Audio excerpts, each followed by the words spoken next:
Hello friends, welcome to HU classes. તો આજે આપણે શીખવાના છીએ ધોરણ 9નું ચેપ્ટર નંબર 11 પૃષ્ઠફળ અને ઘનફળ તેની થિયોરી.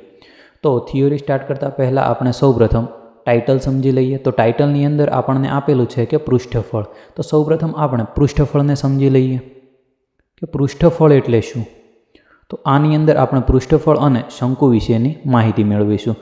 તો પૃષ્ઠફળ એટલે શું થશે? તો સૌપ્રથમ આપણે પૃષ્ઠને સમજીએ. તો પૃષ્ઠ એટલે કે બાજુ.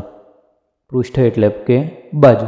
એક્ઝામ્પલ તરીકે તમે કોઈ સમઘન જોયો હશે તો તે સમઘનની જે સપાટીઓ આપેલી હોય છે એટલે કે એની જે બાજુઓ હોય એને આપણે શું કહીશું? પૃષ્ઠ કહીશું. અને પૃષ્ઠફળ એટલે કે એ બાજુનું ક્ષેત્રફળ.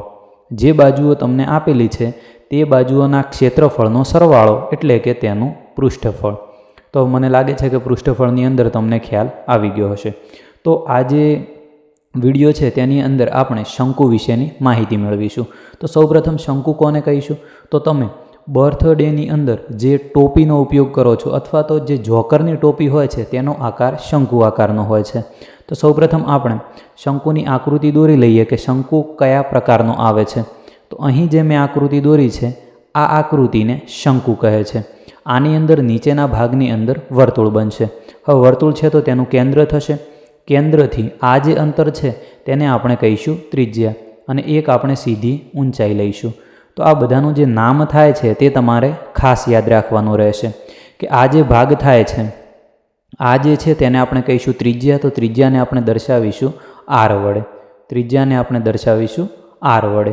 ત્યારબાદ જે આ સીધી ઊંચાઈ છે તેને આપણે કહીશું ઊંચાઈ. તો ઊંચાઈને આપણે દર્શાવીશું એચ વડે. અને જે આ જે થાય છે તેને આપણે કહીશું ત્રાંસી ઊંચાઈ. તો ત્રાંસી એટલે કે તિર્યક ઊંચાઈ. તો તિર્યક ઊંચાઈને આપણે દર્શાવીશું એલ વડે. તો હવે આ બધાને આપણે લખી દઈએ કે અહીં એલ શું છે? તો એલ એ તિર્યક ઊંચાઈ છે. તિર્યક ઊંચાઈ છે. તિર્યકને કોઈ જગ્યાએ ત્રાંસી, ત્રાંસો એ રીતે શબ્દ પણ વાપરેલો હોય છે. તો એને બીજા શબ્દોમાં આપણે ત્રાંસી ઊંચાઈ પણ કહી શકીએ છીએ.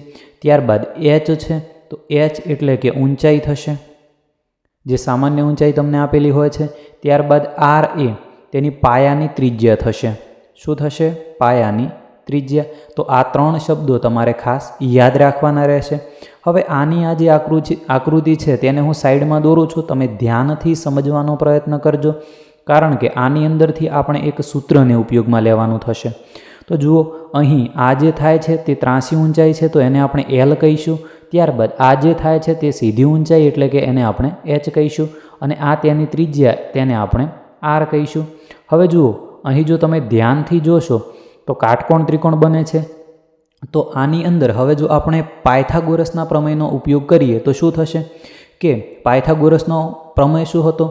તો કે કર્ણનો વર્ગ એ કાટખૂણો બનાવતી બે બાજુઓના વર્ગોના સરવાળા જેટલો હોય છે. તો અહીં કર્ણ કોણ છે? એલ છે. તો આપણે એલનો વર્ગ કરીએ બરાબર શું થશે? કાટખૂણો બનાવતી બે બાજુઓના વર્ગોનો સરવાળો. તો અહીં કાટખૂણો કઈ બે બાજુઓ બનાવે છે? એચ અને આર.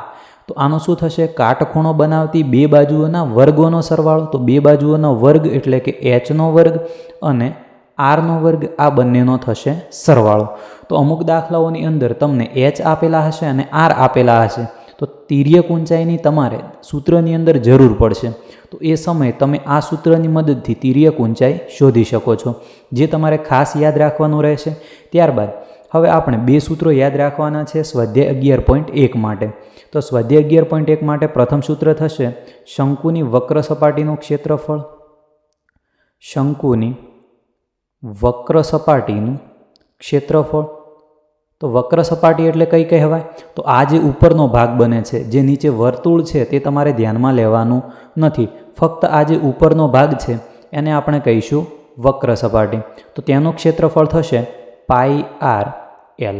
તો આ સૂત્ર તમારે યાદ રાખવાનું છે કે જ્યાં પાઈની કિંમત તમે લઈ શકો છો. જો રકમની અંદર તમને આપેલી હોય કે 3.14 તો 3.14 લેવાની છે. અને તે કિંમત ન આપેલી હોય તો એના અથવામાં તમે બીજી કિંમત 22/7 લઈ શકો છો. આર એટલે કે થશે શંકુની પાયાની ત્રિજ્યા અને એલ એટલે થશે તેની ત્રાંસી ઊંચાઈ. જો એલ ન આપેલા હોય તો આજે હમણાં મેં તમને સૂત્ર સમજાવ્યું એ સૂત્રની મદદથી તમે તિર્યક ઊંચાઈ શોધી શકો છો. ત્યારબાદ બીજું સૂત્ર થશે શંકુનું કુલ પૃષ્ઠફળ. શંકુનું કુલ પૃષ્ઠફળ. તો શંકુના કુલ પૃષ્ઠફળની અંદર શું આવશે? ખાસ ધ્યાનથી સમજજો. કુલ પૃષ્ઠફળ એટલે કે તો આ જે વક્ર સપાટીનું ક્ષેત્રફળ છે એ તો લેવાનું જ છે, પરંતુ તમે ધ્યાનથી જુઓ તો અહીં એક નીચે વર્તુળ બને છે. આ વર્તુળના ક્ષેત્રફળને પણ તમારે આવરી લેવાનું છે. તો વક્ર સપાટીનું ક્ષેત્રફળ થશે πr_l. હવે એની અંદર કોણ એડ થયું? વર્તુળનું ક્ષેત્રફળ, એટલે કે πr². હવે જુઓ બંનેમાંથી કોમન કોણ નીકળે છે? πr કોમન નીકળે છે. તો πr કૌંસની અંદર કોણ વધે છે? l+r. તો આ થાય છે શંકુની કુલ પૃષ્ઠફળ. તો આની અંદર તમારે જે શંકુ છે તેના દાખલા ગણવા માટે તમારે ખાસ 3 સૂત્રોને યાદ રાખવાના રહેશે. 3 સૂત્રો કયા કયા છે? એક તો તિર્યક ઊંચાઈ એટલે કે l² બરાબર h² પ્લસ r². એક આ સૂત્ર તમારે યાદ રાખવાનું રહેશે. ત્યારબાદ વક્ર સપાટીનું ક્ષેત્રફળ, તેનું સૂત્ર થશે πr_l. અને શંકુનું કુલ પૃષ્ઠફળ, તેનું સૂત્ર થશે πr(l+r). તો આ વિડીયોની અંદર ફક્ત આ એક જ થિયોરી, આ પછીના વિડીયોની અંદર સ્વાધ્યાય 11.1નો દાખલો અપલોડ થઈ જશે. Thank you.